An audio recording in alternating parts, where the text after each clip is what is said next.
it's good you bring that up because we didn't mention finasteride or dutasteride, but finasteride, I believe, is the number one thing prescribed for benign hyperplasia of the prostate, I think. I'm not sure.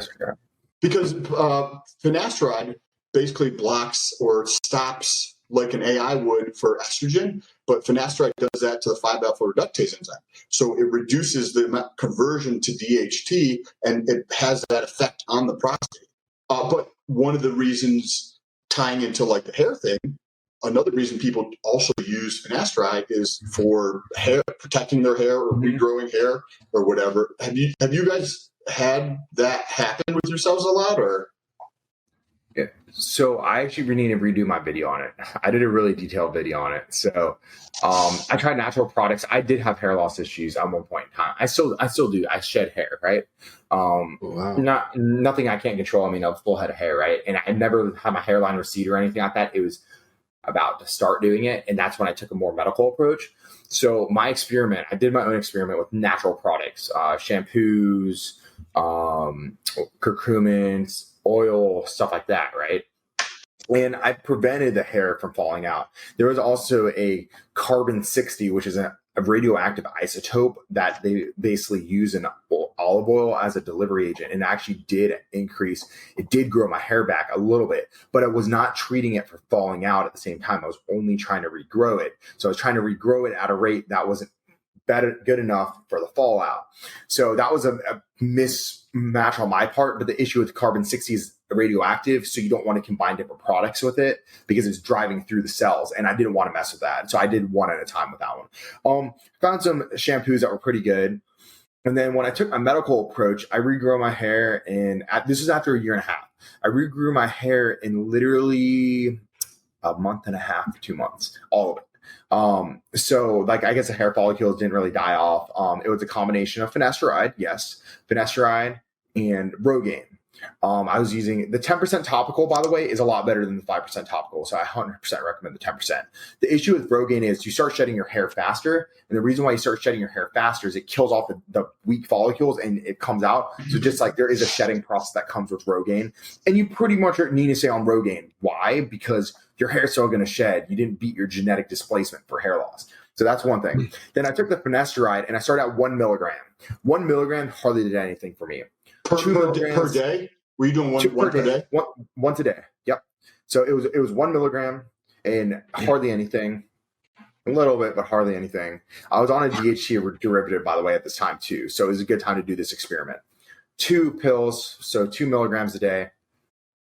Started to see a little bit of a difference, but then when the DHT started building up on my system, I saw it pick up again. And then it was falling out. I was regrowing it as fast as it was falling out to 3 milligrams a day. And finally, I kind of like overlapped that threshold where I'm like, okay, a little bit less hair falling out. Still falling out, but I didn't want to jam a bunch of finasteride in my system. Usually, like you're going to be doing like 5 milligrams of finasteride. I didn't really want to go that high, but this is where it got really interesting. So I ended up finding a shampoo that works to basically counteract side effects of DHT, but it's not a DHT blocker. Ninzarol AD, it starts with a K, the active ingredient in it, and it is a chemical, so I was trying to avoid that stuff, right?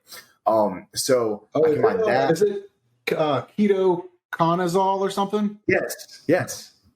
Okay. That's exactly it. Yeah, it's a weird name. So it almost looks Japanese, the name. But I combined that with the Rogaine, and I just was too lazy to take the finasteride, right? Like I just stopped taking. I started traveling for a few weeks, and I just took the shampoo with me, and I took the Rogaine with me, and the hair shedding was about equivalent to with finasteride.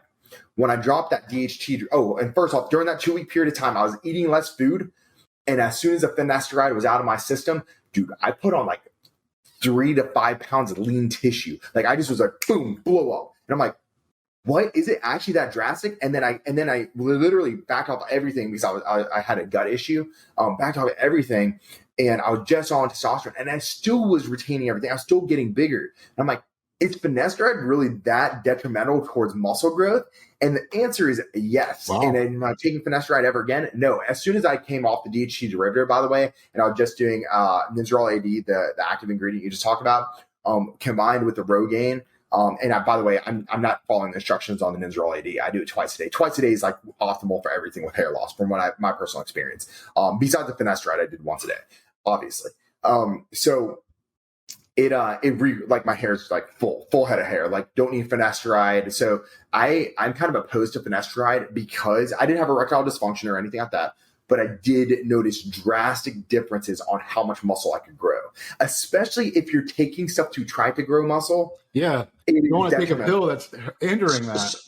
So I've been losing my hair since I was 19 years old. Ugh. And I really started to notice it a lot more last year. Like, this was very, very thin, and which I'm pointing at the top of my head for anybody listening, right at like the widow's peak area, and then above the temples. This was all like gone back about an inch down.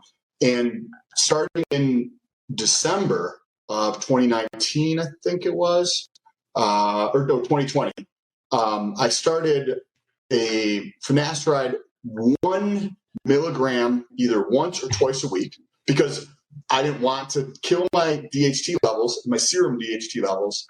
And then there's a chemical or a research compound called RU58841, which you guys are probably aware of. And as an anti-androgen, it is wow. Within about a month, I could tell a difference. I would get out of the shower, the mirror was right there, I could start telling a difference. I also did Minoxidil, which is the active ingredient in Rogaine. And I did those two, Minoxidil and RU, twice per day. And then on the weekends, or maybe Sunday and Wednesday, I would take a Finasteride. And I saw incredible results with that. But I think for people who are listening, I think that the biggest factor in all of that, and you guys I'm sure have seen the same exact thing, is if somebody has the predisposition to losing their hair. Yeah. I mentioned, I've been losing mine since I was 19.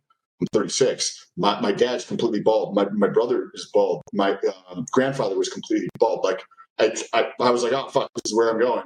I knew that at a very young age. So if that's your family, you probably are just going to accelerate that process. Well, let me take a step back. First, I do want to ask you a question about the RU, because I've heard of it and I didn't do research on it, and I didn't it wasn't really my thing. I was just like, whatever. So I did want to add my grandfather, my father, every male in my family has a full head of hair till the day they die. Full head of hair. Me and my brother, massive hair shedding issues. That sucks. Naturally. Damn. So what do you think? Because the two things that are related to hair loss that most people don't pay attention to, they pay attention to DHT, but they do not pay attention to stress and nutritional deficiencies. And those two are two fuckers that have a big impact, but people don't talk about those. We didn't even mention them, but those two are super important things. Well, we're Americans. We don't want to actually change our lifestyle to fix stuff. We just want to put pills and creams, and we just want that. I was going to ask you guys: have you guys ever heard of latanoprost? Wait, what is it called? Latanoprost. I have, but isn't that for melatonin or something like that? No, it's for the prescription medicine for growing eyelashes for girls, and they started selling it. The compounding pharmacies sell it as a topical formula mixed with what was that, ketoconazole. So there's lots of different stuff that's out there that you can't get at the grocery store. Dude, so that drug in particular, I searched so hard to try to find it, the topical, because I didn't want to take Finasteride orally. I could not find it anywhere. Okay, you're going to have to message me after this and type it to me where you found it, because if it's from my HRT clinic, wherever, if I can get it from my HRT clinic, I'm sure. What was the name of it again? I want to write it down. Latanoprost. LATAN. I'm sure it's called Latisse. It's PROST, I think. Yeah, PROST. Latisse is the prescription. This is how do you know the background story behind that drug in particular, that topical? Oh, the RU? No. Latanoprost. No. So latanoprost is not actually meant for regrowing hair originally, right? Its original intention was for glaucoma or something like that. It was an eyedropper format. And then they realized that these people, their eyelashes were growing really fast. Huh. And they're like, So they applied it to eyelashes and they realized the eyelashes grew. Then they applied it, so it was a beauty product. And then they applied it to the eyebrows and the hair grew in their eyebrows. Then they applied it to the scalp and they realized it worked for the scalp too. So that's where they found out it was an eyedropper, and then it regrew the eyebrows. And then it wasn't, that was not what the drug was originally intended for. And they figured out that it worked that way.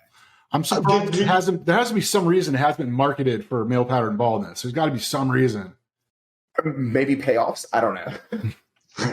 So how does that, because minoxidil for Rogaine, like minoxidil is like a vasodilator. Do you know how like that works? The latanoprost?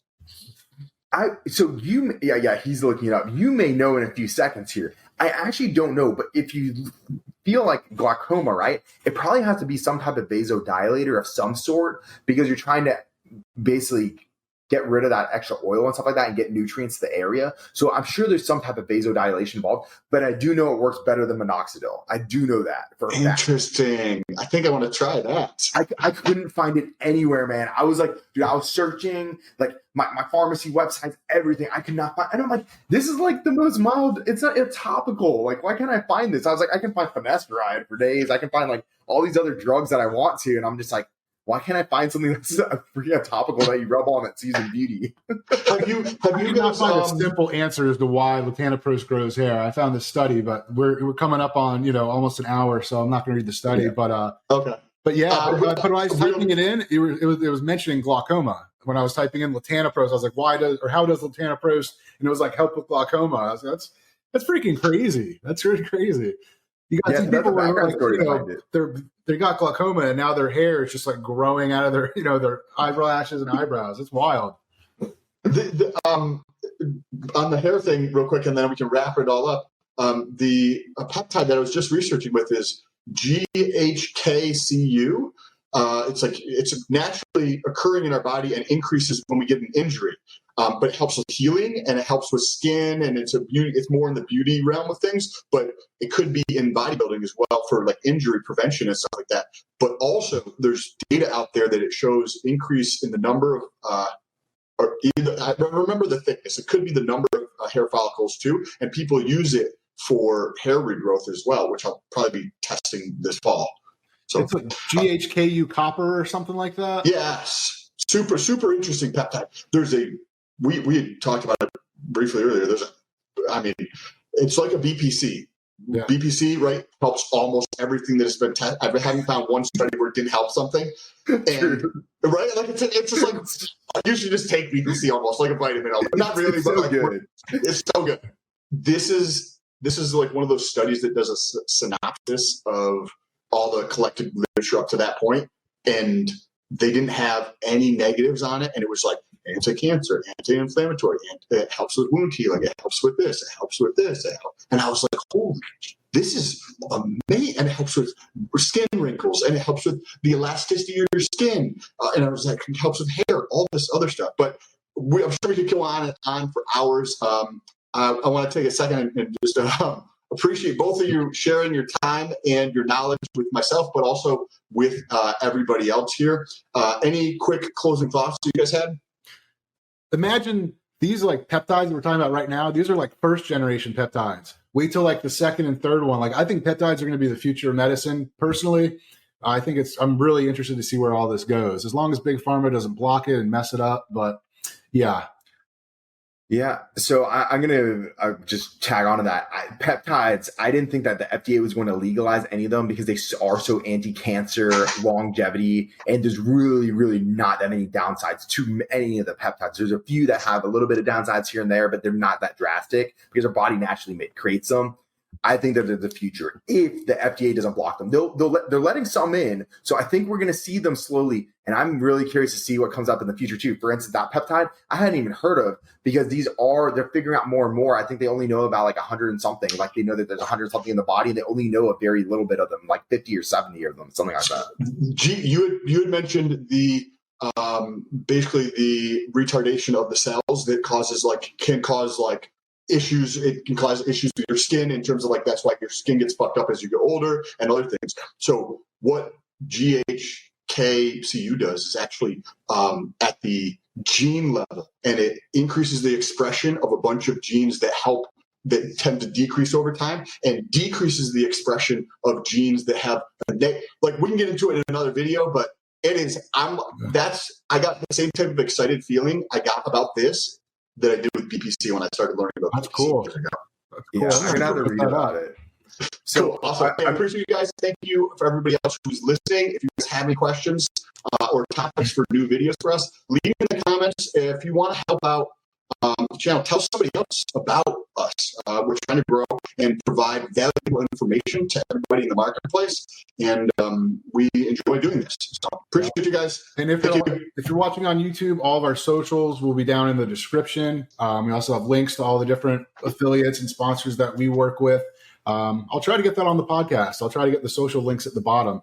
But yeah, it was awesome talking with you guys. I mean, talk about so much cool stuff. I mean, you can get a tan with peptides, but we'll talk about that next time. Anything last words, David? No, I mean, I get excited. I learn something new on this podcast every single time I watch it. It's fun. Oh, yeah. I'm having a good time. It's freaking awesome. And we do a good amount of research. So, I mean, just learn something that you never even heard of before that does so much cool stuff. Yeah, I just want to keep talking, but we're getting long-winded. Yeah, I have to research a peptide. I haven't researched a peptide in such a long time because I already know the ones that I need to know. And I do deep dives into steroid research, and then now I have a reason to research a peptide again. I'm excited. On the peptide thing and the legality and the FDA and all that stuff, I have a friend that owns a compounding pharmacy, an FDA-approved compounding pharmacy, and they know people that we don't know, right? I'm sure. And they're at a different stage in their life than we are. It looks, from their point of view, he thinks that it is probably going to be legal at some point in the relatively near future, whether that be 2 years to 10 years or something like that. Because, like what you said, awesome, fucking amazing benefits, and very almost no side effects or virtually no side effects. So on patented stuff, it usually is a 5 to 7 year process to get something through the entire process. I think it's around 5 to 7 years. So, but the BBC has been around for a while. They were using it with NFL players behind the scenes for a super long time.